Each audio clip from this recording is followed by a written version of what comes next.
नमस्कार, Vidarbha city news चॅनलमध्ये आपले स्वागत आहे। वाशिम नगर परिषद निवडणुकीला अवघे 2 दिवस बाकी असताना भाजपचे महाविकास आघाडीला जबर धक्का दिला आहे।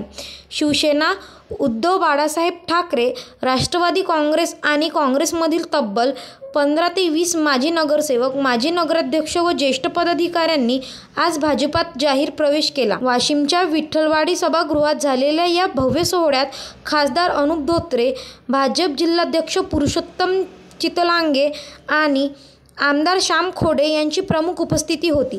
भाजपात प्रवेश करणाऱ्यांमध्ये माजी नगराध्यक्ष लक्ष्मणराव इंगोले आणि नगराध्यक्ष व ज्येष्ठ पत्रकार माधवराव अंभोरे, काँग्रेसचे शहराध्यक्ष शंकर वानखडे, माजी नगरसेवक विनोद खंडेलवाल, अतुल वाटाणे यांच्यासह अनेक कार्यकर्त्यांचा समावेश आहे। या अचानक झालेल्या राजकीय हालचालीमुळे वाशिममधील निवडणूक समीकरण पूर्णपणे बदलण्याची चर्चा आहे आणि भाजपचे पारडे आता अधिक जड झाले असे स्पष्टपणे दिसत आहे।